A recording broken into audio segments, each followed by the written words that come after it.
Welcome to eBay Glitch of the Week. Let's see here. So this is an example of my sold items. You can see here these beautiful plates. I sold 5. I'm hoping my cursor shows up in this video. I sold 5 to this customer, and see how it says 8 available? I sold 1 of this plate. It says 0 available, which means there were multiples at one time. See this item, 1 sold. Right here under here it says quantity. This is the quantity column. This blank videotapes 1, 1. That means there was not multiples. There was just a single item.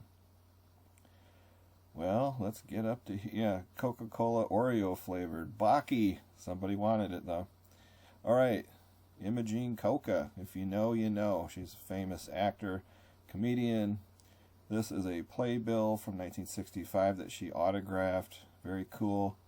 This person bought it. 1995. Notice it says 1. And the date.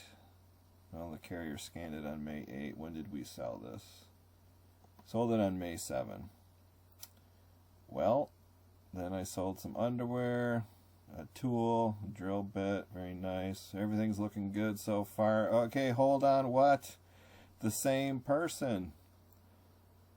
They bought it again. Quantity 1. How is that possible? eBay Glitch of the Week. They can't. So I had to message the buyer and say, I apologize. Apparently eBay made a mistake. There was only ever 1 of these. I have to cancel the order. So I did go in and I canceled the order and refunded the buyer. This I absolutely hate because this is eBay's fault. This makes me look bad, and I'm hoping this glitch is only on my end, like a temporary, who knows what kind of glitch this was. I hope it's not national or happens to everybody, but this does happen every once in a while where you've only got 1 item and eBay does not mark it as sold, and somebody gets excited and they buy something that doesn't exist. And this is even the same customer. As you can see right here, it says repeat buyer, which I love repeat buyers, but you can't buy something that doesn't exist.